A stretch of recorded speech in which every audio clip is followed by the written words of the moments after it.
automático.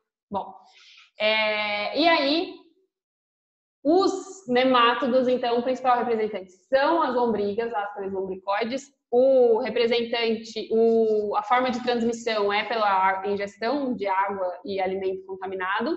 Por isso que a gente tem que saber a procedência da água e a procedência dos alimentos e higienizar os alimentos, né? Agora, mais do que nunca, a gente está tendo que fazer isso, né? Higienizar até o celular, a carteira, quando a gente sai. Mas aí é por conta de outro parasita. Mas higienização de alimentos, né? Vegetais, frutas, verduras, principalmente esses, é necessária a higienização. Né? E aí é interessante, sempre depois que chegou do mercado, da feira, seja do que for, fazer essa higienização antes de guardar. Dentro desse grupo dos nemátodos, então, o principal representante, a maioria é parasita, e o principal representante é a lombriga, Ascaris lumbricoides, que causa lombriga. Aqui, lembrem, eu tenho outros parasitas, Plateuminthus eu tenho outros parasitas, porém esses outros parasitas aqui, eles são conhecidos como vermes achatados, porque tem o corpo achatado. Os nemátodos, ou nematóides, depende da nomenclatura do livro, eles são vermes cilíndricos, eles têm um formatinho cilíndrico no corpo. Mas aqui eu tenho representantes importantes que não são parasitas, que são as planárias. Elas são muito simpáticas e bonitinhas, inclusive. Mas elas não são grandes, tá? Elas são muito pequenas, elas medem cerca de coisa de milímetros, é muito pequenininho. Então, quando você vê essa imagem aqui, né, dá a falsa sensação de que ela é grande, né? Mas ela é coisa de milímetros, bem pequenininha, que a gente consegue ver quando vocês verem, de repente, em algum laboratório. Elas ficam, né, facilmente, elas vivem em locais como lagos, locais úmidos, e são de vida livre, então elas ficam nadando livremente lá na água. Não são parasitas. E se reproduzem aqui, o principal aspecto que a gente tem que lembrar é que eles se reproduzem assexuadamente, têm uma grande capacidade regenerativa e se reproduz dessa forma. Se reproduz como o MM lembrou, ao realizar cortes em qualquer posição ali, eu consigo produzir novas planárias. Se eu fizer um corte aqui e um corte aqui, eu vou dar origem a 3 planárias diferentes. Eu faço um corte aqui, e aqui eu vou ter 3 partes que vai se regenerar completamente em novas planárias, as 3 planárias. Isso seria uma reprodução assexuada, não tem troca de material genético, e aí todos ali, os 3, seriam geneticamente idênticos, que veio só de um ser vivo, né? Bom, saindo um pouquinho dos vermes, a gente vai entrar em moluscos, né? Eu não vou nem terminar molusco hoje, porque eu não vou entrar nos grupos, mas quem são os moluscos?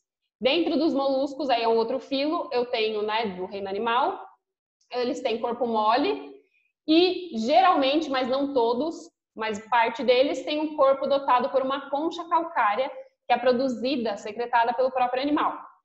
O corpo dos moluscos tem principalmente 3 porções: o pé, a cabeça e a massa visceral. Eu não vou falar hoje muito dos grupos, tá? Porque eu não vou entrar nesses detalhes, porque acho que não daria tempo. Mas só adiantando, que a gente tem 3 grupos, que são as biválveas, gastrópode e o cefalópode, biválvia, gastrópoda e cefalópoda, que são, aqui eu tenho os mexilhões, por exemplo, aqui as lesmas fazem parte dos moluscos. Não é, o próximo que a gente vai ver depois de molusco é a anelídeo, que são das minhocas. Então, lesma e minhoca eles não são parentes próximos, não fazem parte nem do mesmo filo. Um polvo é mais parecido com uma lesma do que a lesma com a minhoca, porque são de grupos diferentes. Quando a gente fala de grupos, que é o que a gente está fazendo aqui, a gente fala de relações de parentesco. Os seres vivos, eles são associados em grupos, a gente organizou eles em grupos para facilitar o estudo, e esses grupos são originados a partir de semelhanças, mas não só semelhança morfológica física, também semelhança fisiológica do funcionamento do corpo, do organismo e de aspectos genéticos. Então, quando eu olho uma árvore evolutiva, ou uma relação entre esses filos todos, os seres que fazem parte do mesmo grupo, eles são geneticamente mais parecidos do que com os outros representantes, né? Então, aqui a gente tem também as lesmas, os caramujos. Lesma, nesse grupo, nesse caso aqui, ele não vai ter essa carapaça, essa concha de calcário. O caramujo tem. e os cefalópodes, que são bem conhecidos, que são os polvos e as luas. Em relação à parte do corpo, eu tenho a cabeça, que eu vou ter principalmente os órgãos sensitivos, né, de sensibilidade ao ambiente. No pé, por exemplo, pegando esse exemplo aqui, que é o do caramujo, ele tem uma estrutura bastante musculosa. Então, no pé tem bastante músculo que auxilia na locomoção, né? Uma estrutura aí que faz com que ao músculo tem capacidade, qualquer tecido muscular tem capacidade de contração e relaxamento. E é que pela contração e relaxamento desse pé, desse músculo, que ele se locomove. E o que a gente chama de massa visceral, que no caso deste seria nessa região aqui, é onde estão os órgãos vitais, os órgãos principais que fazem o funcionamento do corpo do ser vivo.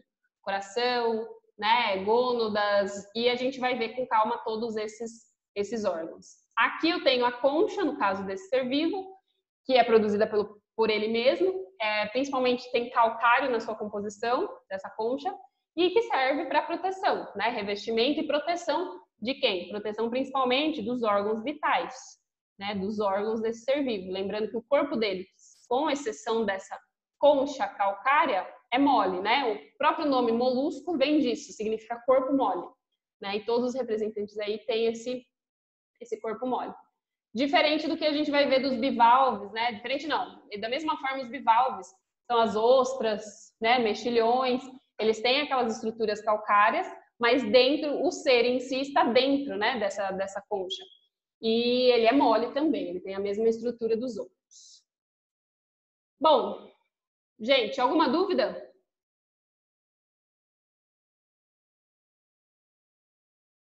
Não, professora. Tá bom. Deixa eu só dar uma olhadinha quem tá aqui ainda. Comigo, Gabi, Isa, Gabriel, Luigi, Gil, Rafa, MM e Matheus Augusto. Tá. Pessoal, eu vou finalizar por aqui então, para não entrar especificamente nos grupos de molusco. Suave, professora, suave. Tá? Aí a gente continua Beleza. na terça que vem, dia 16. Lembrando que terça, eu não vou deixar nem atividade hoje, por conta do trabalho. Então, eu não vou passar atividade nova. Obrigado, professora. A sua para o dia 16 também, né?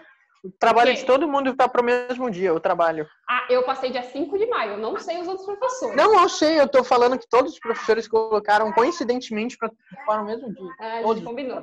Mentira, a gente não combinou não, eu não sabia. Certeza. Não sabia. Mas fazer o quê? Eu passei faz tempo. Dia 16 já era meu dia, eu já coloquei lá faz tempo. Então, não vou deixar atividade para vocês fazerem o trabalho. Então, podem entregar até semana que vem, até as 18, eu acho, que eu coloquei no sistema.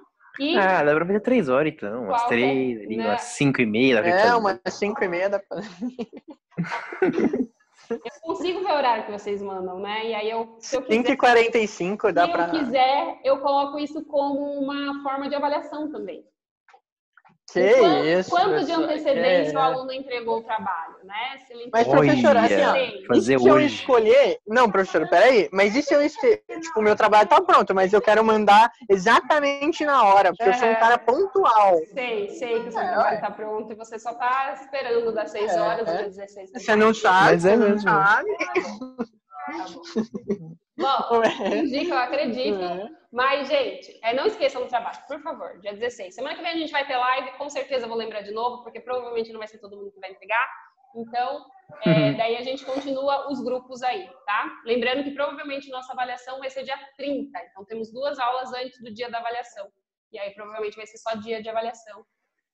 Sobre a unidade 14, animais invertebrados. Dúvidas? Não, tudo bem.